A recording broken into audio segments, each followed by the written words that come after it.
Je n'avais jamais eu l'intention d'entrer dans sa maison ce jour-là. Tout a commencé par une erreur innocente, un acte de bon voisinage. Mon mari était parti tôt ce matin-là pour un voyage d'affaires, et je passais une autre journée seule à la maison à nettoyer et à parcourir les réseaux sociaux. Vers midi, j'ai entendu un bruit étrange provenant de la maison de mon voisin. Au début, j'ai pensé que c'était la plomberie, mais le bruit a persisté. Un ruissellement d'eau constant. Monsieur Carter vivait à côté depuis des années, récemment veuf et seul, même si nous n'étions pas proches. Je ne pouvais pas me débarrasser du sentiment que quelque chose n'allait pas. Sa porte d'entrée était légèrement entr'ouverte, ce qui a accru mon inquiétude. J'ai frappé doucement en criant « Monsieur Carter, vous allez bien? » Il n'y a eu aucune réponse. Le bruit de l'eau courante est devenu plus fort et mon imagination s'est emballée. Et s'il était tombé? Rassemblant mon courage, je suis entrée en suivant le bruit. Je me suis dirigée vers la salle de bain. La porte était entr'ouverte. De la vapeur s'échappait dans le couloir. Monsieur Carter, je l'ai appelé à nouveau et je l'ai vu. Il se tenait sous la douche, le dos tourné vers moi. L'eau cascadait sur ses épaules. Le miroir de la salle de bain était embué de vapeur. Je contemplais la scène sans le vouloir, mon souffle se coupa et je me figeai, mortifiée par mon erreur, avant de pouvoir me retirer. Il se tourna légèrement en m'apercevant à travers le miroir. Ses yeux s'écarquillèrent de surprise, mais au lieu de colère ou d'embarras, son expression était calme. Il attrapa rapidement une serviette et l'enroula autour de sa taille en sortant de la douche. « Je suis vraiment désolée, » balbutiai-je. J'ai entendu l'eau et j'ai pensé que quelque chose n'allait pas. Il rit doucement. Pas de mal. J'aurais dû fermer la porte à clé. Tu étais juste gentil. Sa réponse me désarma. Je vais partir. Je marmonnai en reculant. Je ne voulais pas déranger. Alors que je me retournais pour partir, il dit doucement « Attends, merci de prendre de mes nouvelles. C'est agréable de savoir que quelqu'un se soucie de moi. » Ces mots restèrent gravés en moi longtemps après mon retour à la maison. Je me dis que ce n'était qu'un instant fugace, mais au fond de moi, je savais que quelque chose avait changé. Les jours qui suivirent furent marqués par un étrange mélange de curiosité et de malaise. J'évitais de croiser M. Carter, me sentant trop gênée pour lui faire face, mais je ne pouvais pas me sortir de la tête l'image de lui. Ce n'était pas le cas, juste la façon dont il regardait, c'était son calme, sa gentillesse, il n'était pas en colère ou mal à l'aise. Je viens de comprendre un après-midi alors que j'étais en train d'imprimer les buissons dans mon jardin. Sa voix m'a surpris. « On dirait que tu as la main verte », dit-il avec un sourire, appuyé contre la clôture. Mon premier réflexe a été de marmonner quelque chose et de reculer, mais son ton m'a désarmée. C'est plus une bataille qu'une compétence. J'ai répondu en forçant un léger rire.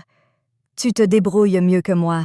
Ma femme était celle qui avait le talent pour ces choses, » dit-il, son expression s'adoucissant. J'ai laissé tomber la plupart de ses plantes, je n'arrivais pas à les suivre. Il y avait une vulnérabilité dans sa voix qui m'a fait réfléchir. « Je pourrais aider si tu veux. » Je lui ai proposé sans réfléchir, et c'est ainsi que tout a commencé. Je passais 1 heure ou 2 dans son jardin à l'aider à entretenir les arbustes envahissants et les parterres de fleurs négligées. Il se joignait à moi pour partager des histoires sur sa défunte épouse et ses années d'enseignant. Sa voix avait une façon de m'attirer, chaleureuse et constante, comme une mélodie réconfortante. Au début, cela semblait purement innocent, 2 voisins partageant une connexion, mais la façon dont il me regardait s'attardait parfois plus longtemps qu'elle n'aurait dû.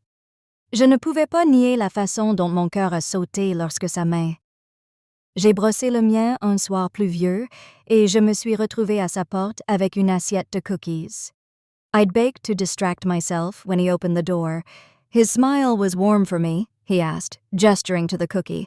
Dot, just thought you might like something sweet, I said, feeling foolish.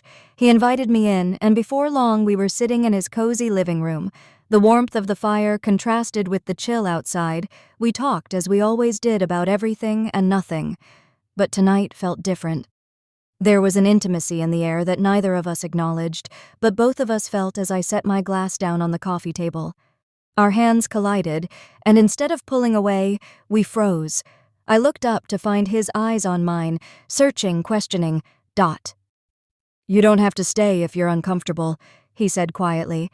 Dot, I'm not uncomfortable, I whispered before I could stop myself.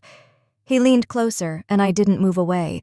The space between us dissolved, and when his lips met mine, it was gentle at first, almost cautious. But the moment quickly deepened. Dot, I knew it was wrong. Every fiber of my being screamed that this shouldn't be happening. But in that moment, nothing else seemed to matter, only the way his touch made me feel seen, desired. Alive. Dot, when it was over, we assis in silence. Je n'ai jamais voulu te compliquer la vie, dit-il doucement. Les jours qui suivirent furent un flux de culpabilité et de désir. Mr. Carter et moi nous évitâmes au début comme si faire, comme si rien ne s'était passé, pouvait l'effacer, mais le silence était insupportable. Un soir, je me suis retrouvée à la clôture et il était déjà là à attendre. J'ai pensé à nous, dit-il, et je ne veux pas te blesser, ni ta vie non plus. Je répondis bien que ma voix faiblit. Dot, nous passons à autre chose. Nous oublions que cela s'est produit, dit-il en me prenant brièvement la main. Dot, oublier n'était pas aussi facile que de prononcer les mots. Les mois passèrent et la vie reprit son cours normal, mais le souvenir persista. Certaines connexions, aussi fugaces soient-elles, vous changeront à jamais.